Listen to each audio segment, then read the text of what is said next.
کو ان سے ناراضی ہو گیا ہو۔ اور یہ جنت میں بھی اللہ کا دیدار علماء کی برکت سے ہوگا۔ سبحان اللہ۔ علماء کی صرف دنیا میں ہی ضرورت نہیں، علماء کی جنت میں بھی ضرورت پڑے گی۔ آج یہ رونقیں علماء کی برکت سے ہیں۔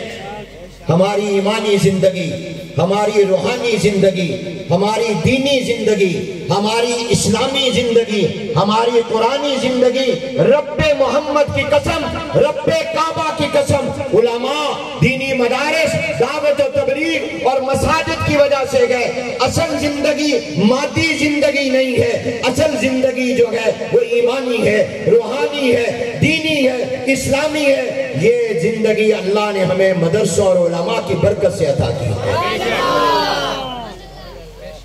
ابھی آپ جو سن رہے تھے، کریا کریا گلی گلی، قرب و جواد، دور دراز میں اس کانفرنس میں آپ کو لانے اور دعوت دینے کے لیے ان تمام علماء نے محنت کی ہے، ان مدارس نے، ان اساتذہ نے محنتیں کی ہیں، آپ لوگوں نے محنتیں کی ہیں۔ یہ تمام آپ کو دین کی طرف لا کر آپ کے ایمان کو تازہ کرتے ہیں۔ علماء کرام اور مساجد اور مدارس اور منبر و محراب کے وارث لوگ، ان کی قدر کیا کریں۔